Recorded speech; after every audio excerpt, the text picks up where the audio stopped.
DD किसान, बदलते भारत की शान।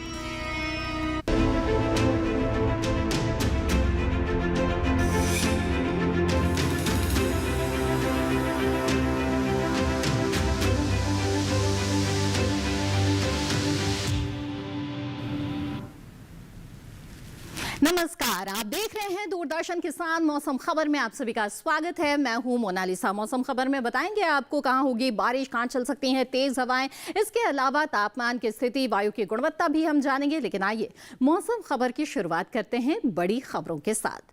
मौसम से जुड़ी हुई 5 बड़ी खबरें हम आपको सबसे पहले बताते हैं। और ऐसे में उत्तराखंड की बात की जाए तो कहीं कहीं भारी बारिश की संभावना उत्तराखंड में बनती हुई नजर आ रही है। इसके अलावा असम का रुख करें तो छिटपुट स्थानों पर भारी बारिश के आसार असम में भी बनते हुए दिख रहे हैं। आइए आगे बढ़ते हैं, अंडमान निकोबार की बात कर लेते हैं। गरज चमक के साथ यहां पर तेज हवाएं चलने की संभावना बनती हुई दिख रही है। इसके साथ ही तमिलनाडु पुडुचेरी में गिनी चुनी जगहों पर भारी बरसात के आसार बनते हुए दिख रहे हैं। और साथ ही बात करें अगर मराठवाड़ा की तो गरज चमक के साथ यहां पर तेज हवाएं चलने की संभावना बनती हुई नजर आ रही है। ये तो वही मौसम से जुड़ी हुई 5 बड़ी खबरें। आइए अब आगे बढ़ते हैं, नजर डाल लेते हैं मौसम अलर्ट पर, यानी देश के उन जगहों पर नजर डालेंगे जहां पर भारत मौसम विभाग के अनुसार जो आपको मौसम के लिहाज से ध्यान रखने की जरूरत है, खासतौर पर किस तरह की चेतावनी रहती है, ये भी हम आपको बताते हैं इस खास सेगमेंट में। तो आइए नजर डाल लेते हैं उन हिस्सों पर।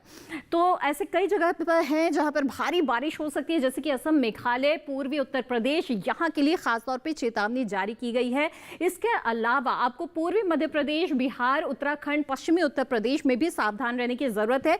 तमिलनाडु, पुडुचेरी और केरल में भी भारी बारिश हो सकती है, यहां पर भी आपको सावधान रहना चाहिए। इसके अलावा देश के और भी कई हिस्से हैं जहां पर तेज हवाएं चलने की संभावना है, जैसे कि नागालैंड, मणिपुर, मिजोरम और त्रिपुरा, गांगे पश्चिम बंगाल, ओडिशा, छत्तीसगढ़, झारखंड, यहां पर तेज हवाएं चल सकती है। यहां पर भी नजर बनाकर रखें।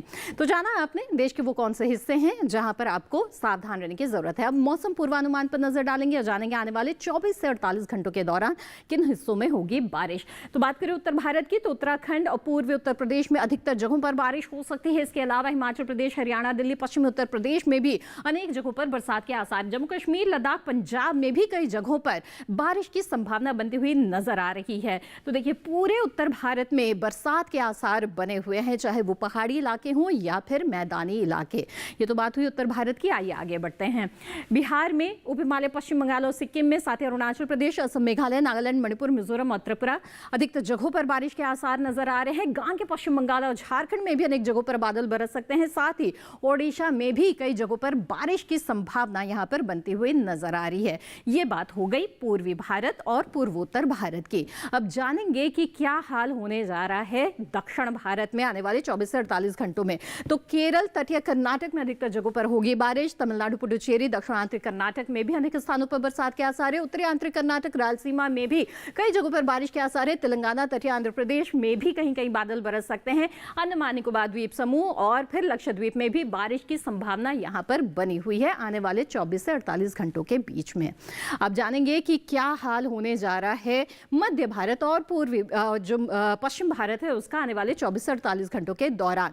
गुजरात और साथ ही पूर्वी मध्य प्रदेश में कई जगहों पर बारिश हो सकती है। पश्चिम मध्य प्रदेश, विदर्भ, छत्तीसगढ़ में कई जगह बादल बरस सकते हैं, साथ ही सौराष्ट्र, कच्छ में भी।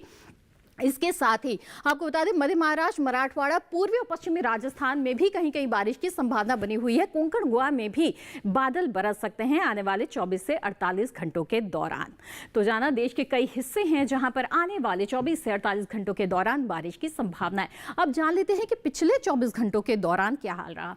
तो जम्मू कश्मीर, लद्दाख, हिमाचल प्रदेश, उत्तराखंड में बादल बरसे हैं पिछले 24 घंटों में। इसके साथ ही बात करें पंजाब, हरियाणा, दिल्ली की, साथ ही पश्चिमी और पूर्वी राजस्थान की, तो यहां पर भी बारिश दर्ज हुई है पिछले 24 घंटों के दौरान। तो कई जगहों पर बारिश हुई है पिछले 24 घंटों में। अगर खासतौर पे उत्तर भारत का जो हिस्सा है, पूर्वी भारत, ये इसकी बात कर ले और साथ ही राजस्थान की। अब आगे बढ़ते हैं, बता दें आपको गांग के पश्चिम बंगाल, उप हिमालय, पश्चिम बंगाल, सिक्किम, असम, मेघालय, अरुणाचल प्रदेश और इसके साथ ही बात करें नागालैंड, मणिपुर, मिजोरम और त्रिपुरा की, तो कई जगहों पर बारिश हुई है पिछले 24 घंटों के दौरान देश के इन हिस्सों में। अब आगे देखते हैं कि वो कौन कौन से और हिस्से हैं जहां पर बारिश दर्ज हुई है। अंडमान निकोबार द्वीप समूह लक्षद्वीप में भी बादल बरसे हैं। इसके साथ ही केरल, तमिलनाडु, पुडुचेरी, रायलसीमा और तटीय आंध्र प्रदेश में भी पिछले 24 घंटों के दौरान बारिश दर्ज हुई है। तो दक्षिण भारत में भी कई ऐसे हिस्से हैं जहां पर पिछले 24 घंटों में बारिश हुई।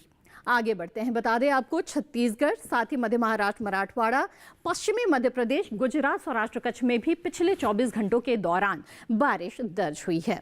तो देश के वो तमाम हिस्से जहां पर पिछले 24 घंटों के दौरान बारिश हुई, ये आपने जाना इस खास सेगमेंट मौसम की चाल में।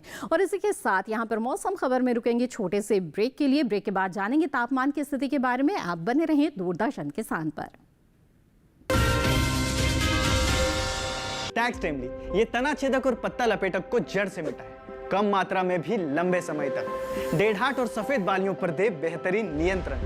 ट्रॉपिकल एग्रो का 3 सक्रिय तत्वों वाला टैक्स टाइमली, धान सुरक्षित, आप निश्चिंत। दादा ये कौन सा प्लांट है? टैंजरीन, बहुत मीठा होता है, तोड़ना नहीं है।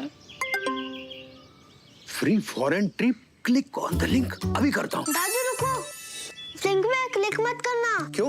ये SMS स्कैम है, क्लिक करोगे तो आपके बैंक डिटेल्स होंगे चोरी। ओह, थैंक्स गप्पू, बचा लिया। ये ले तेरी समझदारी का फल। RBI कहता है स्मार्ट बनो, कूल रहो। टैक्स टाइमली, ये तना छेदक और पत्ता लपेटक को जड़ से मिटाए, कम मात्रा में भी लंबे समय तक। डेढ़हाट और सफेद बालियों पर दे बेहतरीन नियंत्रण। ट्रॉपिकल एग्रो का 3 सक्रिय तत्वों वाला टैक्स टाइमली, धान सुरक्षित, आप निश्चिंत। ब्रेक के बाद आप सभी का फिर से स्वागत है। आप देख रहे हैं मौसम खबर। मौसम खबर में अब इस खास सेगमेंट में हम बात करेंगे तापमान की स्थिति के बारे में। नजर डालेंगे देश के उन हिस्सों में जहां पर तापमान में सामान्य की तुलना में उतार चढ़ाव की स्थितियां नजर आ रही है। तो आइए देखते हैं तापमान का हाल। इस खास सेगमेंट में तापमान की क्या स्थिति चल रही है। अधिकतम तापमान पर आइए पहले नजर डाल लें। तो आपको बता दें, नागालैंड, मणिपुर, मिजोरम और त्रिपुरा में सामान्य से 1 से 3 डिग्री सेल्सियस ज्यादा रहा है अधिकतम तापमान। इसके साथ ही झारखंड में भी ऐसी ही स्थिति नजर आई और अधिकतम तापमान में इजाफा देखा गया।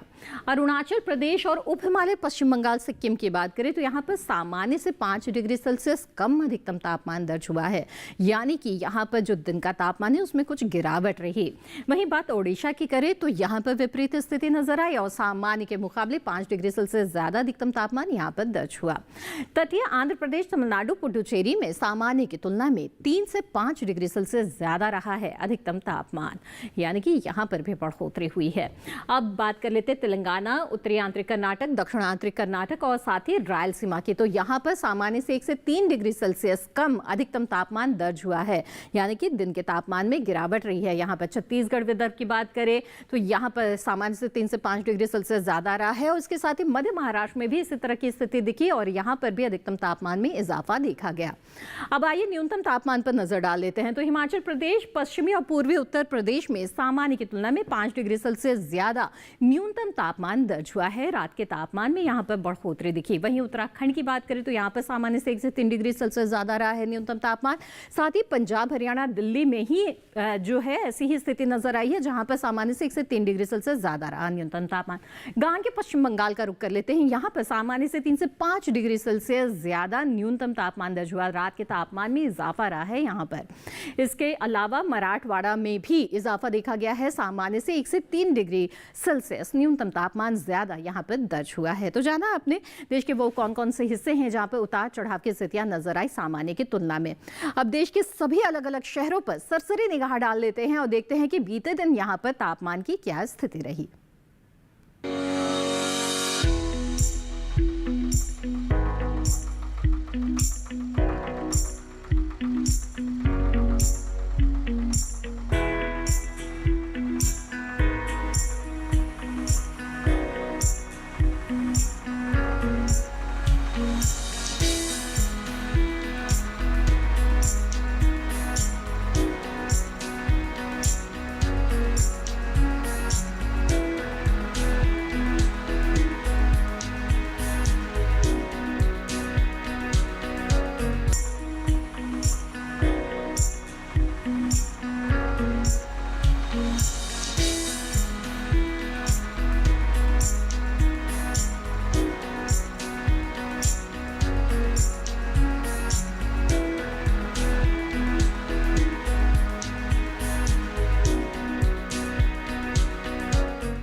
जहां तो देश भर के तापमान का हाल आपने जान लिया और इसी के साथ यहां पर रुकेंगे एक और छोटे से ब्रेक के लिए। ब्रेक के बाद आगे जानेंगे वायु की गुणवत्ता और मौसम के लिहाज से खेती किसानी के बारे में। आप बने रहें दूरदर्शन किसान पर। नवाचारी और नवोन्मेषी शिक्षा व्यवस्था से युवाओं की आशाओं को नई उड़ान दे रहा है नया उत्तर प्रदेश। ग्रामीण परिवेश हो या फिर नगरीय क्षेत्र, गुणवत्ता युक्त शिक्षा बनी है नए उत्तर प्रदेश की पहचान। स्कूल चलो अभियान और शारदा प्रोग्राम जैसे अभिनव प्रयासों से ड्रॉप आउट दर में आई है उल्लेखनीय गिरावट। ऑपरेशन कायाकल्प और टैबलेट वितरण जैसे कदमों से डिजिटल शिक्षा को मिले हैं नए आयाम। बेसिक शिक्षा से हायर एजुकेशन तक शिक्षा में उठाए गए अभूतपूर्व कदमों से हुआ है एजुकेशन का ट्रांसफॉर्मेशन। अंत्योदय और बिना किसी भेदभाव के सबको समान शिक्षा का अधिकार बना है युवाओं के उज्जवल भविष्य का आधार। वर्ष 2017 के बाद डबल इंजन सरकार के अभिनव प्रयासों ने नए उत्तर प्रदेश की शिक्षा व्यवस्था में किया है युगांतकारी ट्रांसफॉर्मेशन। समान शिक्षा का अधिकार, डबल इंजन सरकार। टैक्स टाइमली ये तना छेदक और पत्ता लपेटक को जड़ से मिटाए, कम मात्रा में भी लंबे समय तक। डेढ़ाट और सफेद बालियों पर दे बेहतरीन नियंत्रण। ट्रॉपिकल एग्रो का 3 सक्रिय तत्वों वाला टैक्स टाइमली। धान सुरक्षित, आप निश्चिंत। ब्रेक के बाद आप सभी का फिर से स्वागत है। आप देख रहे हैं मौसम खबर। आइए अब मौसम खबर में आगे बढ़ते हैं और अब बात करेंगे हम वायु की गुणवत्ता के बारे में। जी हाँ, आपके शहर की हवा कैसी है ये जानकारी बेहद ही ज़रूरी है क्योंकि सीधे सीधे हमारी सेहत से जुड़ा मामला है। तो ऐसे में आइए नज़र डाल लेते कुछ खास शहरों पर और देखते हैं वायु गुणवत्ता कैसी रही यहाँ। दिल्ली की पहले बात करते हैं तो 78 यहाँ पर वायु गुणवत्ता सूचकांक आंका गया, यानी कि संतोषजनक के श्रेणी में है यहाँ पर। वहीं लखनऊ की अगर बात की जाए तो 69 है यहाँ पर वायु गुणवत्ता सूचकांक। तो अब आगे बढ़ते हैं और जान लेते हैं क्या स्थिति पटना में रही। 53 यहाँ पर वायु गुणवत्ता सूचकांक है और ये जो स्थिति है वो संतोषजनक के स्तर पर है। तो बेंगलुरु जो है वो 69 है वायु गुणवत्ता सूचकांक, यानी कि यहाँ की जो हवा है ये भी संतोषजनक के स्तर पर इस वक्त बना हुआ है। पुणे में 56 है वायु गुणवत्ता सूचकांक, यानी कि जो यहाँ की हवा है वो संतोषजनक के स्तर पर इस वक्त है। हैदराबाद में 90 है वायु गुणवत्ता सूचकांक, यानी कि यहाँ की जो हवा है वो संतोषजनक की श्रेणी में है। इसके अलावा कोलकाता का रुख करें तो 65 है यहाँ पर वायु गुणवत्ता सूचकांक, यानी कि संतोषजनक की श्रेणी में कोलकाता शहर की भी हवा है। आगे मुंबई का रुख कर लेते हैं। 54 है यहाँ पर वायु गुणवत्ता सूचकांक और इसके साथ ही ये संतोषजनक की श्रेणी में इस वक्त बना हुआ है। अहमदाबाद में भी 54 की स्थिति है, यानी कि संतोषजनक के स्तर पर अहमदाबाद शहर की भी हवा इस वक्त है। तो वायु गुणवत्ता के बारे में आपने जान लिया। अब आइए आगे बढ़ते हैं और जान लेते हैं कि पर्यटक स्थलों पर आपको कैसा मौसम मिल सकता है आने वाले 4 दिनों के दौरान। शुरुआत यहाँ पर करेंगे जम्मू कश्मीर के श्रीनगर से। सोमवार को हल्के बादल छा सकते हैं। 33 से 23 के बीच में तापमान रहेगा। अगले दिन भी तापमान बरकरार रहेगा लेकिन बारिश हो सकती है। बुधवार को भी बारिश के आसार नजर आ रहे हैं और 31 से 21 के बीच तापमान की स्थिति रहेगी। गुरुवार को फिर से बादल यहां पर छाए रहेंगे और तापमान 31 से 21 के बीच में बना रहेगा, यानी कि यहां पर तापमान में बदलाव नहीं आएगा। तो 2 डिग्री का जो तापमान में गिरावट की स्थिति है वो हमें मंगलवार बुधवार के बीच में दिख रही है। उत्तर प्रदेश के प्रयागराज का अगर आप रुख कर ले तो यहां पर लगातार बारिश के आसार नजर आ रहे हैं आने वाले 4 दिनों के दौरान। सोमवार को 30 से 25 के बीच में तापमान की स्थिति रह सकती है। अगले दिन अधिकतम तापमान में 1 डिग्री की बढ़ोतरी के साथ 31 से 25 के बीच तापमान रहेगा। बुधवार को अधिकतम और न्यूनतम तापमान में 1 डिग्री की बढ़ोतरी दिख रही है और 32 से 26 के बीच तापमान की स्थिति रह सकती है और वो अगले दिन भी बरकरार रहेगी। अब बात कर लेते हैं पश्चिम बंगाल के दार्जिलिंग के बारे में, जहां पर सोमवार मंगलवार को बारिश के आसार नजर आ रहे हैं। 19 से 14 के बीच सोमवार को तापमान रहेगा, फिर बढ़ोतरी के साथ 20 से 15, फिर बढ़ोतरी तापमान में बुधवार को भी नजर आ रही है 21 से 16 और गुरुवार को 20 से 16 के बीच तापमान की स्थिति रहेगी, यानी कि अधिकतम तापमान में 1 डिग्री की गिरावट आ सकती है। साथ ही गरज चमक के साथ बुधवार और गुरुवार को बारिश के आसार भी बनते हुए दिख रहे हैं। आइए अब जान लेते हैं नागालैंड के कोहिमा के बारे में, जहां पर सोमवार को हल्के बादल छाने के साथ ही 24 से 19 के बीच तापमान की स्थिति नजर आ रही है। मंगलवार को बादल बरस सकते हैं। 23 से 20 के बीच में तापमान रहेगा, जो बुधवार और गुरुवार को भी बरकरार रहेगा। बुधवार को भी बारिश हो सकती है। गुरुवार की बात करें तो हल्के बादलों की लुका छिपी की स्थिति आपको गुरुवार को मिल सकती है। जहां तो कोहिमा का हाल भी हमने जान लिया आने वाले 4 दिनों के दौरान कैसा रहने वाला है। आइए अब आगे बढ़ते हैं और अब बात करते हैं आंध्र प्रदेश के अमरावती के बारे में, जहां सोमवार को बारिश बारिश के साथ ही 33 से 23 के बीच तापमान की स्थिति रहेगी। तापमान अगले दिन भी ये बरकरार रहेगा, साथ ही बारिश के आसार भी लगातार बने हुए। बुधवार को भी बादल बरस सकते हैं। 31 से 21 के बीच तापमान रहेगा, यानी कि तापमान में गिरावट आ सकती है। साथ ही गुरुवार को हल्के बादल छाने के साथ ही 31 से 21 के बीच में तापमान की स्थिति रह सकती है, यानी कि बुधवार गुरुवार के बीच में तापमान में उतार चढ़ाव नहीं है। अब जान लेते हैं केरल के कोट्टायम के बारे में। यहाँ पर आने वाले 4 दिनों के दौरान लगातार बारिश के हाल बने हुए हैं। 27 डिग्री सेल्सियस अधिकतम तापमान बना रहेगा। वहीं न्यूनतम तापमान की बात करें तो 22 डिग्री सेल्सियस यहाँ पर न्यूनतम तापमान बना रहेगा, यानी कि 27 से 22 के बीच में ही तापमान की स्थिति रहेगी और लगातार यहाँ पर आपको बारिश मिल सकती है आने वाले 4 दिनों के दौरान। तो सोमवार से गुरुवार का हाल आपने जान लिया। अब आगे बढ़ते हैं और बात करते हैं महाराष्ट्र के महाबलेश्वर के बारे में। यहाँ पर सोमवार को हल्के बादल छा सकते हैं। 21 से 18 के बीच में तापमान की स्थिति रहेगी। अगले दिन अधिकतम तापमान में 1 डिग्री की बढ़ोतरी हो सकती है और 22 से 18 के बीच तापमान रहेगा। बुधवार को न्यूनतम तापमान में 1 डिग्री की बढ़ोतरी हो सकती है और इसी तरह से गुरुवार को भी बुधवार जैसा ही तापमान 22 से 19 के बीच में बना रहेगा। लगातार यहाँ पर बादलों की लुका छिपी की स्थिति आपको देखने को मिल सकती है। अब जान लेते हैं राजस्थान के जोधपुर के बारे में। तो यहाँ पर भी ऐसे ही स्थितियां नजर आ रही है, जहाँ पर बादल जो है वो छाए रहेंगे। हालांकि धूप भी निकली रहेगी, लेकिन बादलों की लुका छिपी चलती रहेगी। 34 डिग्री सेल्सियस अधिकतम तापमान सोमवार से बुधवार तक बना रहेगा। गुरुवार को अधिकतम तापमान में गिरावट के साथ ही 32 डिग्री सेल्सियस रहेगा तापमान। 26 डिग्री न्यूनतम तापमान। हाँ, सोमवार से बुधवार तक न्यूनतम तापमान 25 डिग्री बना रहेगा। अब जान लेते हैं मध्य प्रदेश के खजुराहो के बारे में। तो यहाँ पर भी जो मौसम है वो साफ रहेगा, लेकिन बादलों की लुकाछुपी चलती रहेगी। 29 से 25 के बीच में सोमवार को तापमान का हाल रहेगा। मंगलवार को 30 से 24 तापमान की स्थिति हो जाएगी। बुधवार को 31 से 25 और गुरुवार को 32 से 25 के बीच में तापमान रहेगा, यानी कि जो अधिकतम तापमान है उसमें लगातार बढ़ोतरी के आसार यहाँ पर नजर आ रहे हैं। तो जाना अपने पर्यटक स्थलों पर आने वाले 4 दिनों के दौरान आपको कैसा मौसम मिल सकता है। अब मौसम के लिहाज से खेती किसानी की बात कर लेते हैं। बहुत से फसलों की बुआई रुपाई का काम इस वक्त चल रहा है। जहां पर बहुत तेज बारिश हो रही है, वहां पर किसानों को खेतों में जल निकासी की भी व्यवस्था करनी है। साथ ही जो फसलें खड़ी है उन्हें सहारा भी देना है। अगर तेज हवाओं की स्थिति भी नजर आ रही है तो बहुत से कृषि कार्य जो है वो मौसम के अनुरूप अभी करने हैं। तो आइए जान लेते हैं एआई एंकर कृषि के जरिए इस वक्त आपको किस तरह के समसामयिक कार्य करने चाहिए।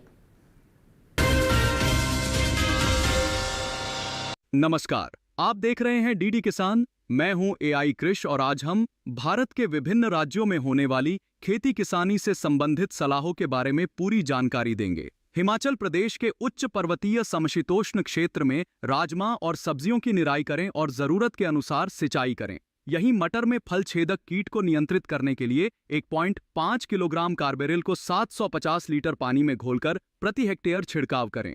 यहां अगर पत्ता गोभी और फूल गोभी में पत्तों के अंदर की ओर मुड़ने की समस्या दिखे तो 500 ग्राम सूक्ष्म पोषक मिश्रण को 200 लीटर पानी में घोलकर छिड़काव करें।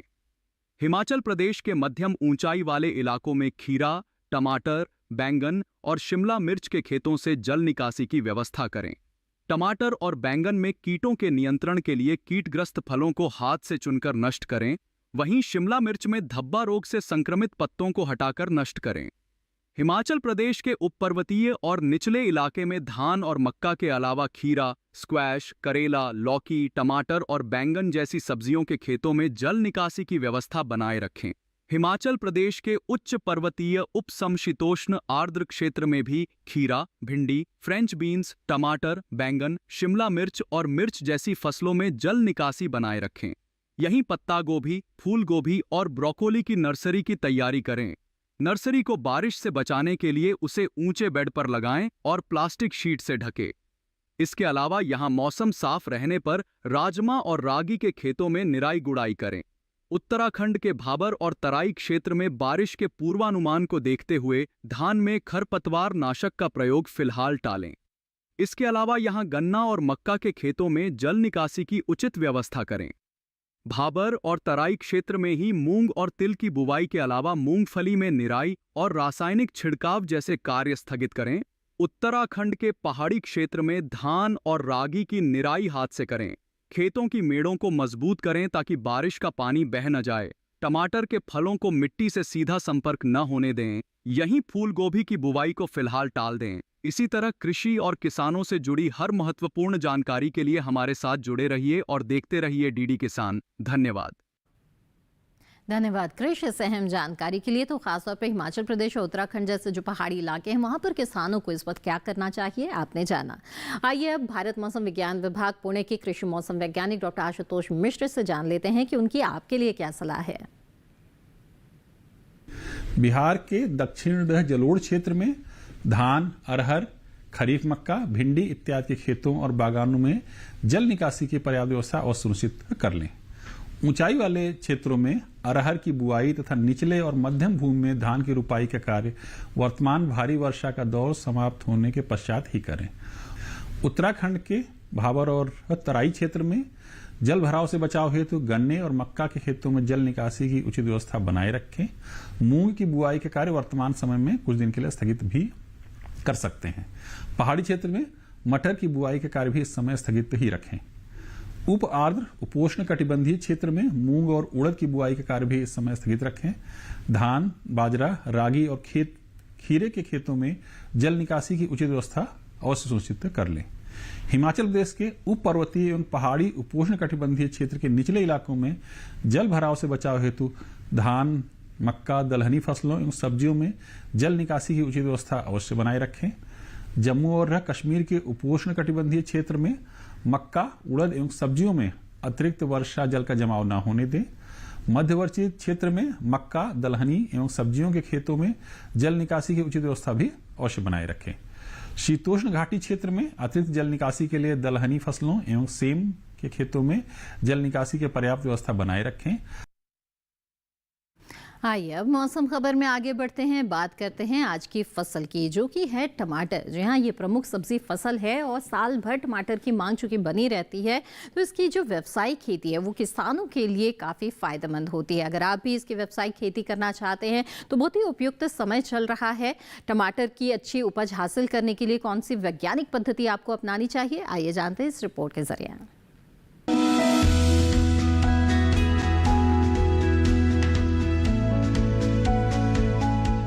टमाटर के लिए जीवांश वाली बलुई दोमट और दोमट मिट्टी इसके लिए ज्यादा उपयुक्त होती है।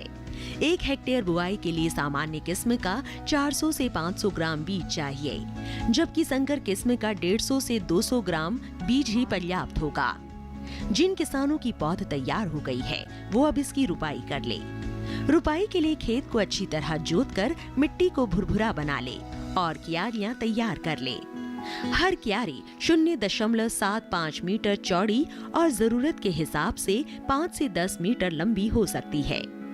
ध्यान रहे कि सीमित बढ़वार वाली फसल के लिए कतार से कतार के बीच की दूरी 60 सेंटीमीटर और पौध से पौध की दूरी 45 सेंटीमीटर होनी चाहिए, जबकि असीमित बढ़वार वाली फसलों में कतार से कतार की दूरी 75 सेंटीमीटर और पौध से पौध के बीच की दूरी 50 सेंटीमीटर होनी चाहिए। रुपाई दोपहर बाद करना ज्यादा बेहतर रहेगा। रुपाई के तुरंत बाद जरूरत हो तो हल्की सिंचाई कर दे।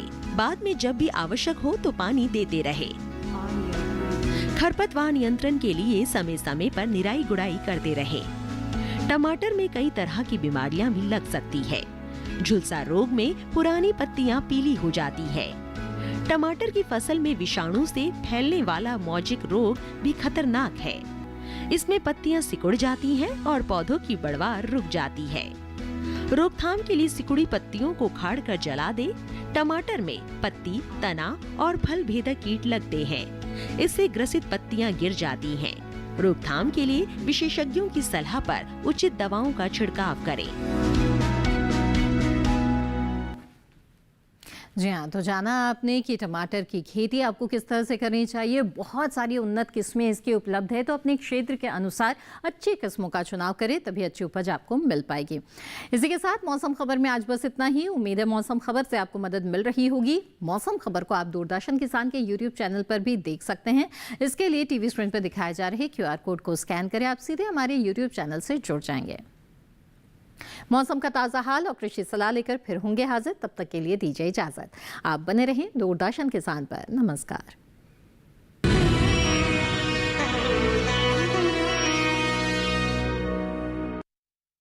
टैक्स टाइमली ये तना छेदक और पत्ता लपेटक को जड़ से मिटाए।